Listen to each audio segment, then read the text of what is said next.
A ver, pensemos un momento. ¿Qué es un aula? ¿Qué significa aprender hoy? Si la primera imagen que nos viene a la cabeza es la de un profesor delante de una pizarra, hay que irse preparando, porque esa idea está viviendo una transformación, pero que muy radical, en pleno siglo XXI. La manera en que entendemos la educación está cambiando a una velocidad de infarto. Así que, en los próximos minutos, vamos a darle un buen repaso a esta revolución. Veremos las 3 grandes familias de pensamiento educativo, nos meteremos de lleno en la teoría clave para esta era digital, echaremos un vistazo a las tendencias que ya están aquí y, lo más importante, veremos cómo aplicar todo esto en el mundo real. Bueno, pues vamos al lío. Para empezar, hay que entender algo fundamental. Casi cualquier método de enseñanza que se nos ocurra se puede meter en una de estas 3 grandes familias. Y la diferencia clave entre ellas, la que lo cambia todo, es el papel que juega el docente y el que juega el estudiante. Y esta es la pregunta del millón, la que lo enmarca todo. Pensemos por un momento en nuestra propia experiencia. ¿Cómo eran nuestros profesores? ¿Eran sabios que nos daban todo el conocimiento? ¿Eran más bien guías que nos acompañaban mientras descubríamos? ¿O eran otra cosa? Pues bien, la respuesta a esa pregunta define los 3 grandes modelos que vamos a ver ahora mismo. Este es el modelo de toda la vida, ¿verdad? El del sabio en el estrado. Aquí el conocimiento va en una sola dirección, del que sabe al que supuestamente no sabe. Pero ojo, aunque suene un poco antiguo, sigue siendo súper útil en algunas situaciones, ¿eh? Por ejemplo, en formaciones muy técnicas o cuando hay que aprenderse protocolos de seguridad donde, claro, no hay mucho espacio para la interpretación. Y ahora damos un giro de 180 grados. Pasamos al guía acompañante. En este modelo, el estudiante no es una jarra vacía que hay que llenar, para nada. Es el protagonista, el que construye su propio aprendizaje.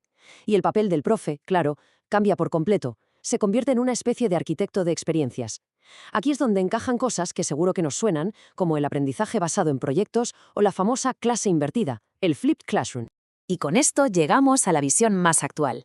La idea aquí es que aprender ya no es algo que ocurre solo dentro de nuestra cabeza. ¡Qué va! Es un acto social que está conectado y repartido por todas partes. Ya no importa solo lo que uno sabe, sino su habilidad para conectarse y colaborar en redes, ya sean físicas o digitales. Y el objetivo, por supuesto, es desarrollar una capacidad digital que sea crítica, que nos permita pensar por nosotros mismos. En esta tabla se ve el cambio de forma clarísima. A un lado, el modelo tradicional. El docente transmite, el estudiante recibe. A otro lado, el nuevo paradigma. El docente diseña la experiencia y los estudiantes participan, construyen. Es un cambio brutal, ¿eh? Pasamos de centrarnos en el qué se aprende a enfocarnos en el cómo se aprende. Claro, todo esto nos lleva directamente a la teoría más importante para el mundo hiperconectado en el que vivimos. Si aprender ya no es algo individual, entonces, ¿cómo funciona en la era de Internet? Bueno, pues la respuesta tiene un nombre: conectivismo. Y esta frase de George Siemens, que es el padre de todo esto, lo resume a la perfección. Vivimos ahogados en información, ¿verdad? Es lo que algunos llaman infoxicación.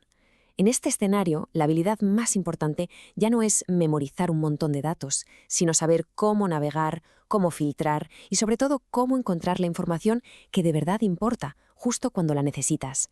A ver, vamos a desmenuzarlo un poco. Para el conectivismo, aprender es crear y cuidar redes. Imaginemos que cada puntito de información, un nodo, que puede ser una persona, una web, una idea, es una fuente de saber. Lo revolucionario de esto es que el conocimiento ya no está solo en nuestro cerebro, está ahí fuera, repartido por la nube, en comunidades online. Por eso, la habilidad clave es saber gestionar todo ese flujo de información. Esta metáfora es buenísima para entender el cambio. La educación ya no puede ser como ir tachando temas de una lista de la compra. Se parece mucho más a que te den un mapa del mundo y una brújula. La brújula son las competencias, las habilidades. Y con eso, cada estudiante tiene que ser capaz de trazar su propia ruta, su propio viaje por el conocimiento. Pero es que esto no para nunca. El mundo de la pedagogía está siempre en movimiento. Así que vamos a echar un vistazo rápido a 3 tendencias que están pegando muy fuerte y que ya están dando forma a la educación del futuro.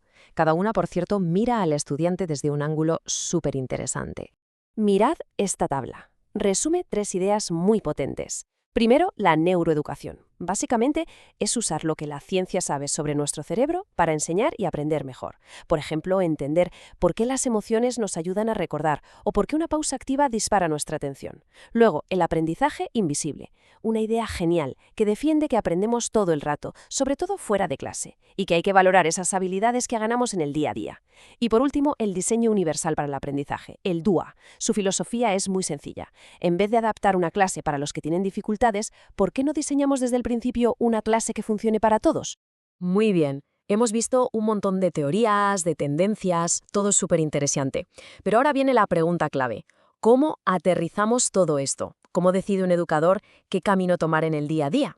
Pues ahora pasamos de la teoría a la acción. Esta es la pregunta que todo el mundo se hace. La del millón. Con todo este menú de opciones sobre la mesa, ¿cuál es la mejor? Y la respuesta, la verdad, es bastante más simple de lo que parece. No se trata de buscar una fórmula mágica que sirva para todo y para todos. Y aquí está el quid de la cuestión. No existe el mejor enfoque en abstracto. La elección correcta siempre, siempre depende del contexto. La pedagogía más efectiva es la que se adapta como un guante a la realidad, a las necesidades y a los recursos de los estudiantes con los que se está trabajando. Para tomar una buena decisión, podemos analizar 3 dimensiones. La primera, la ontológica, que suene muy rimbombante, pero es fácil. ¿Quiénes son los estudiantes y cómo es su mundo? No es lo mismo enseñar en un entorno rural que en una gran ciudad. La segunda, la epistemológica, otro palabra que significa ¿qué tipo de conocimiento estamos enseñando?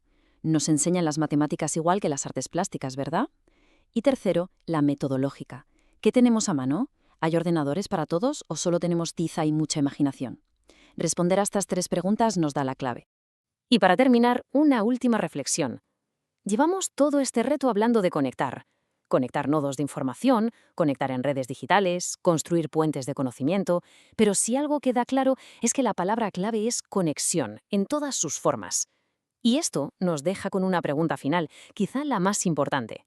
Más allá de la tecnología y de los datos, ¿cuál es esa conexión? Esa conexión humana y fundamental que de verdad impulsa el aprendizaje auténtico.